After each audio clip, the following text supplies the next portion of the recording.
భుజమ్మ ఏంటి ఈ ఫోటో అని బాగీ ఫోటోని చూసి రాథోడ్ కంగారు పడుతూ ఉంటే వెంటనే మనోహరి బాగీ ఫోటోని లాక్కొని ఇది మిస్సమ్మ ఫోటో అని పాపకి తెలీదంట. మిస్సమ్మ గురించి మేము పాపకు కూడా ఏం చెప్పలేదు, తనకి తెలీదంట అని మనోహరి చెప్తుంటే, ఓ నాకు తెలియకూడదని నువ్వు ఇలా మాట్లాడుతున్నావా మనోహరి?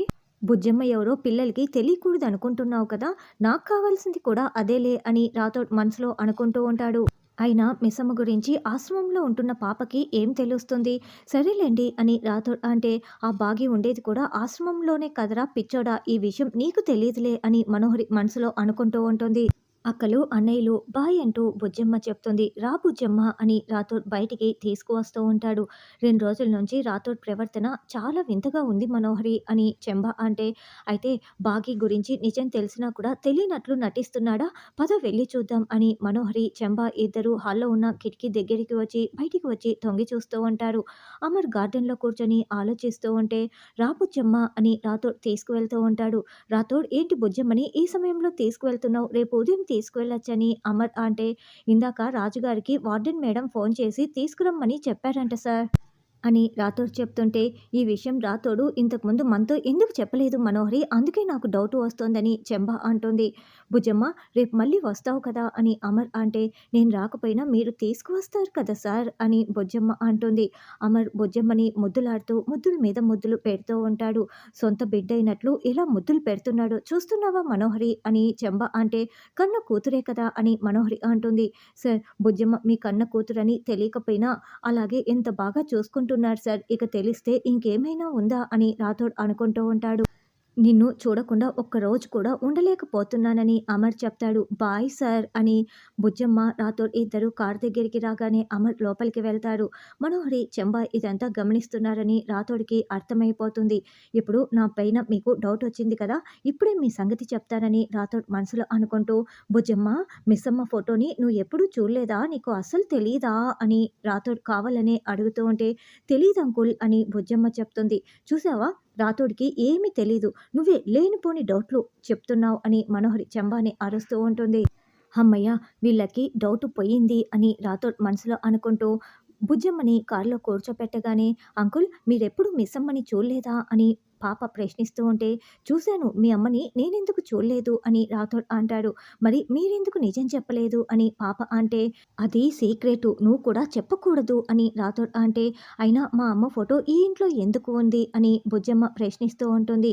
ఇప్పుడు మీ అమ్మ ఎవరు, వార్డెన్ మేడం కదా, పిల్లలందరికీ వార్డెన్ కదా, అలాగే మీ అమ్మ ఇక్కడున్న పిల్లలకి కూడా కొన్ని రోజులు వార్డెన్గా పనిచేసింది అని రాథోడ్ చెప్పడంతో, ఓ అందుకేనా ఆకలు అన్నయ్యలు మా అమ్మని మిస్సమ్మ అని పిలుస్తారు అని పాప అనడంతో, కానీ మీ అమ్మే మిస్సమ్మ అని ఎవరికీ చెప్పకూడదు అని రాథోడ్ అంటే, మా అమ్మ ఆల్రెడీ నాతో ఈ విషయం చెప్పింది, అందుకే నేను మేడం అని కూడా అందరి ముందు పిలుస్తున్నాను అని బుజ్జమ్మ చెప్తుంది. ఓ మిస్సమ్మ ఈ విషయం పాపకు ముందే చెప్పిందా అని రాథోడ్ అనుకుంటూ ఉంటాడు. అమ్మ గురించి మనోహరి ఆంటీకి కూడా తెలుసంట, కానీ ఆవిడ కూడా ఎవరికీ చెప్పొద్దని చెప్పిందని పాప చెప్పటంతో, అవునవును ఆ విషయం ఎవ్వరికీ చెప్పకూడదు, నువ్వు కూడా చెప్పకు మా బంగారు బుజ్జమ్మ అని రాథోడ్ అంటే, సరే సరే నేను కూడా ఎవరికీ చెప్పనులే, పదండి వెళ్దామని బుజ్జమ్మ అంటే, అమ్మయ్య బుజ్జమ్మ డౌట్లన్నీ క్లియర్ చేసేశాను, ఇక బయలుదేరి వెళ్ళాలని రాథోడ్ అనుకుంటూ ఉంటాడు. బాగి బుజ్జమ్మ కోసమే ఎదురు చూస్తూ ఉంటే, అమ్మ అంటూ పాప పరిగెత్తుకు రావటంతో, బుజ్జమ్మ అంటూ బాగి ముద్దులు కురిపిస్తూ ఉంటుంది. నువ్వు నన్ను చాలా మిస్ అయ్యావంట రాథోడ్ అంకుల్ చెప్పాడని అనడంతో, అవును నేను చాలా మిస్ అయ్యాను, నువ్వు వెళ్ళి ఫ్రెష్ అవుతూ ఉండు, నేను అంకుల్ని పంపించి వస్తానని బాగి అనడంతో, బాయ్ రాథోడ్ అంకుల్ అని పాప అంటే, బాయ్ మేడం అని రాథోడ్ అంటాడు. మేడం ఏంటి అని పాప ప్రశ్నిస్తూ ఉంటుంది. మేడమని నన్నన్నారులే, నువ్వు లోపలికి వెళ్ళు అని ఆరు పాపని బాగి లోపలికి పంపించేస్తుంది. ఏంటి రాతో నువ్వే బుజ్జమ్మకి నిజం చెప్పేసేలా ఉన్నావే అని బాగి అంటే, చెప్పేస్తే చాలా బాగుంటుంది మిస్సమ్మ, నువ్వు చెప్పొద్దని చెప్పావని నేను ఆగిపోయాను అని రాథోడ్ అంటే, బుజ్జమ్మ వల్ల ఆ ఇంట్లో ఎలాంటి ఇబ్బంది జరగలేదు కదా అని బాగి అంటుంది. తన ఇంట్లో తనకు ఇబ్బంది ఏంటి మిస్సమ్మ, మీరే మిస్ అయిన ఫీల్ అయ్యారు అని రాథోడ్ అంటే, తను నా కూతురు మాత్రమే కాదు మా అక్క కూడా అని బాగి అంటే, అందుకే నేను మేడం అని పిలుస్తానని రాథోడ్ అంటే, అలా పిలిస్తే అందరికీ నిజం తెలిసిపోతుంది, కొన్ని రోజులు ఆగు రాథోడ్, నేను చెప్పే వరకు ఆగు అని బాగి అంటుంది. మిస్సమ్మ, బుజ్జమ్మ ఆ ఇంట్లో నీ ఫోటో చూసేసింది. కాకపోతే ఎవరికీ ఏమీ చెప్పలేదులెండి. అంతా కవర్ అయిపోయింది. కాకపోతే ఆ మనోహరికి డౌటు వచ్చింది. ఆ శనిగ్రహాన్ని త్వరగా పంపించేసేయండి మిస్సమ్మ అని రాథోడ్ అంటే, ఆ మనోహరికి నిజం తెలిసినా ఇప్పుడు ఏమీ చేయలేదులే రాథోడ్. నేను త్వరలోనే మనోని బయటికి పంపిస్తాను కదా అని బాగి చెప్తుంది. సరే మిస్సమ్మ ఉంటానంటూ రాథోడ్ వెళ్తాడు.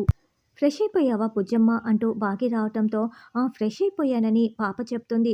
తినడానికి ఏం చేయమంటావు అని బాగి అంటే, నీ ఇష్టం మిస్సమ్మ అని పాప చెప్తుంది.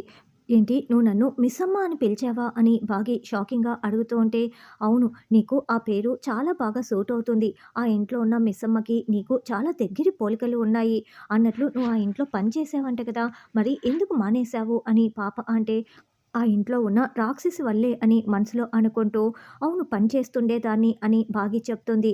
మరి ఎందుకు పని చేసావు, ఏదైనా ప్రాబ్లమా?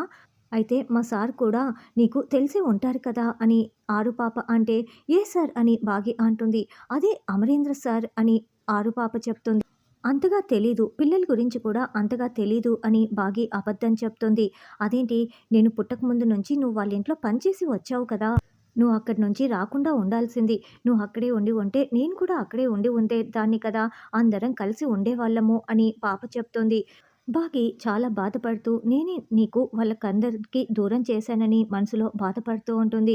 నేనేదో ఊరికే అడిగానులే అమ్మా, నువ్వెందుకు అంత ఫీల్ అవుతున్నావు, బాధపడకు అని పాప చెప్పడంతో, థ్యాంక్ యూ బుజ్జమ్మ అంటూ బాగి ముద్దులు పెడుతూ ఉంటుంది. తెల్లవారిన తర్వాత, ఏంటి మనోహరి అంత టెన్షన్ పడుతున్నావు అని చెంబ అడుగుతూ ఉంటే, వెంటనే మనోహరి కరుణకి ఫోన్ కాల్ చేస్తుంది. స్కూటీలో వెళ్తున్న కరుణ స్కూటీని ఆపుకొని, ఇది నాకు ఫోన్ చేస్తోందేంటి, చెప్తా దీని సంగతిని మనసులో అనుకుంటూ, ఏంటి మనోహరి నాకు ఫోన్ చేశావని కరుణ అంటే, భాగ్య ఎక్కడ ఉందో నీకు తెలుసా అని మనోహరి ప్రశ్నిస్తూ ఉంటుంది. భాగ్య ఎక్కడ ఉందో నాకెలా తెలుస్తుంది, నీకేమైనా తెలుసా, అయినా ఇప్పుడు నువ్వెందుకు అడుగుతున్నావు అని కరుణ అనడంతో, ఎందుకంటే వాళ్ళిద్దరిని కలపాలి కదా, భార్యాభర్తల్ని కలిపే బాధ్యత నీకు మాత్రం లేదా ఏంటని మనోహరి అంటుంది. ఓ సోస్, ఏం పాగల్ మాటలు మాట్లాడుతున్నావే అని కరుణ మనసులో అనుకుంటూ, నాకు తెలియదు కానీ నీకు తెలిస్తే నాకు కూడా చెప్పు, సరే ఉంటాను అంటూ ఫోన్ పెట్టేస్తుంది.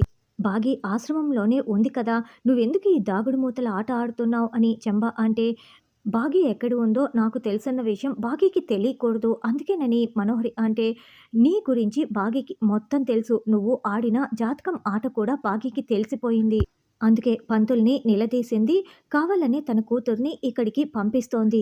నిన్న గుడికి కూడా వచ్చింది. తనకేమీ తెలీదనుకోవడం నీ పిచ్చితనం, భ్రమ. నేను చెప్తే వినటం లేదు అని చెంబ అంటే, ఇంతకు మించి ఇంకేం మాట మాట్లాడకు, నువ్వు చెప్పినా నేను విననంటూ, నేను చేయాల్సింది చేస్తానని మనోహరి వెళ్తుంది. తరువాత అమర్ గార్డెన్లో కూర్చొని కాఫీ తాగుతూ చాలా దీర్ఘంగా బాగి గురించి ఆలోచిస్తూ ఉంటాడు. కరుణ బాగిని చూశానని చెప్పటం, ఆ సంఘటన మొత్తం కూడా గుర్తు చేసుకుంటూ, సార్ మనం ఆఫీస్కి వెళ్దామా అంటూ అప్పుడే రాథోడ్ అక్కడికి వస్తాడు. మనం ఈరోజు ఆఫీస్కి వెళ్ళటం లేదు రాథోడ్, నా కోపం ఎవరి మీద అని అమర్ అడగటంతో, అది నాకెలా తెలుస్తుంది సార్ అని రాథోడ్ అంటాడు. నాతో చెప్పకుండా ఇంట్లో నుంచి వెళ్ళిపోయిందే తన మీద, తనని కలవాలని అనుకోవటం లేదు, మాట్లాడాలనుకోవటం లేదు, తనని చూస్తేనే నాకు కోపం వస్తుంది, ద్వేషం, అసహ్యం కూడా ఉన్నాయని అమర్ చెప్తుంటే, ఇన్ని మాట్లాడుతున్నారంటే మిస్సమ్మని మీరు కలవాలి, మాట్లాడాలి అనుకుంటున్నారు అని రాథోడ్ మనసులో అనుకుంటూ, సరే సార్, మిస్సమ్మ ఎక్కడ ఉన్నా సరే నేను వెతికి తీసుకొస్తానని రాథోడ్ చెప్తాడు. అలా అమర్ ఇంతకుముందు జరిగిన సంఘటనలు గుర్తు చేసుకొని, బాగీనే బుర్కాలో ఇంటికి వచ్చిందని అర్థం చేసుకొని వెతకటానికి వెళ్తాడు. ఇక బాగి నిజంగానే బుర్కా వేసుకొని రోడ్లో నడుస్తూ వెళ్తూ ఉంటే, మనోహరి యాక్సిడెంట్ చేస్తూ ఉంటే అప్పుడే అమర్ బాగి దగ్గరికి వస్తూ ఉంటాడు.